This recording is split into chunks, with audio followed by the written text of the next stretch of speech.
Hi everyone. Today I'm continuing the How Canadian Government Works series of videos.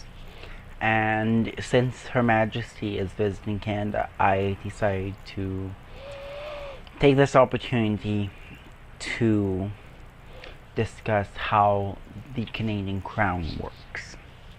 Now, there are a number of arguments going around, both for and against retaining the Canadian Crown as our collective head of state, more especially Her Majesty the Queen as our head of state. And I won't get into those per se today, but I will discuss my view on the Crown later on. But let me just go back and discuss what the Crown is. In Canada, we have what's called a dual executive. We have the Queen, and by her the Lieutenant Governor and Governor General as head of state, and we have the Prime Minister and Premier as head of government. The difference being the head of state is a symbolic role, whereas the head of government is the day-to-day governance. The head of state is ultimately in charge. However, those powers of the head of state are mainly restricted to very rare constitutional crises where it would be necessary for the Crown to interfere. This should not be equated with saying that those powers no longer exist in the Canadian government. This, because something is not used, does not render it useless. The head of the Crown, I will come back to this later. The Crown also functions as a way in which all Canadians can be recognized in a non-partisan manner. So through the Order of Canada, the Order of Military Merit, and various other awards and decorations, the Crown bestows upon worthy Canadians a gift on behalf of the entire nation, apart from politics, apart from the day-to-day events which shape our political viewpoints. The Crown is non-partisan. We have a head of state who all Canadians, in theory, can look up to and can recognize as their own. I think this is very valuable, but I'll come back to that at the end.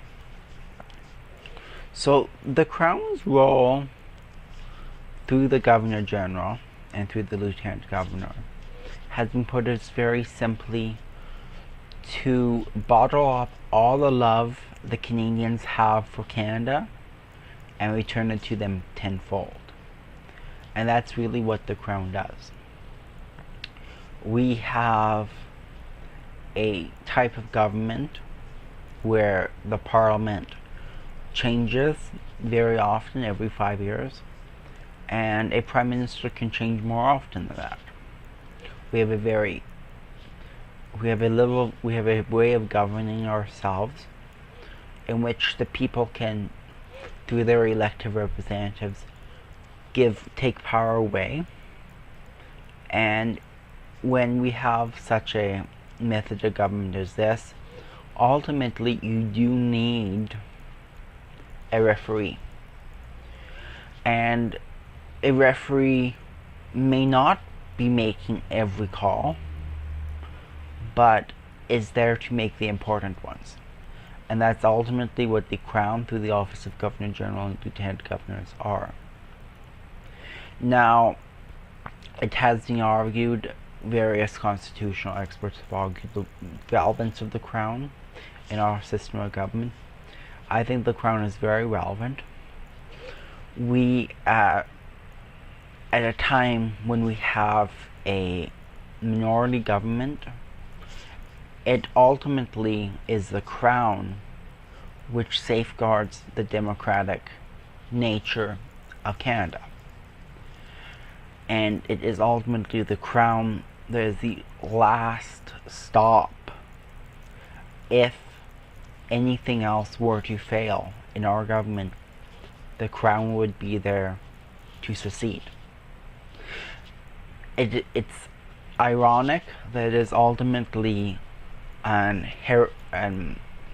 hereditary monarchy, which is the ultimate safeguard of democracy, but is true.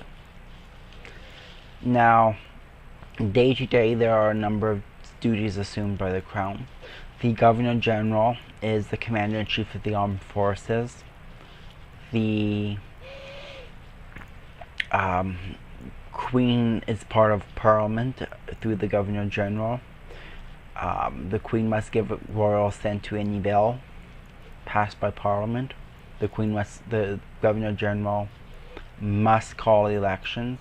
The Governor General dissolves, prorogues Parliament, and summons Parliament as well. The Governor General reads a speech from the throne at the beginning of Parliament. The justice system, the Governor General has the right to pardon offenders. The Governor General, through the Crown, prosecute cases through the Crown attorneys. And it is generally understood that police and militaries are direct employees of the Crown and direct servants of the Crown, and not servants of the government of the day. It is the Crown that ultimately gives legitimacy to the exercise of authority in Canada through the Constitution. Now, there are a number of arguments against the monarchy. Mainly is that an hereditary monarchy is irrelevant to Canadian life.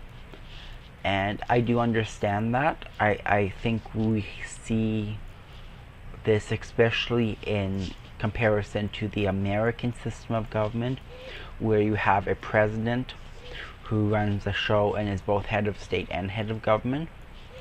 But I think the monarchy is very critical to Canadian life for no other reason than it separates us from America. It's something a little bit different than America.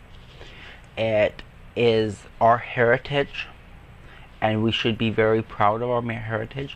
Canada has always been a monarchy, and when you look at the Queen's background, it's not just English. Many Canadians can find their heritage in the Queen's background. I also, the other arguments that we pay way too much money on the monarchy through the office of Governor General, Lieutenant Governor, and the Queen. First of all, the Queen does not get paid for her services in Canada.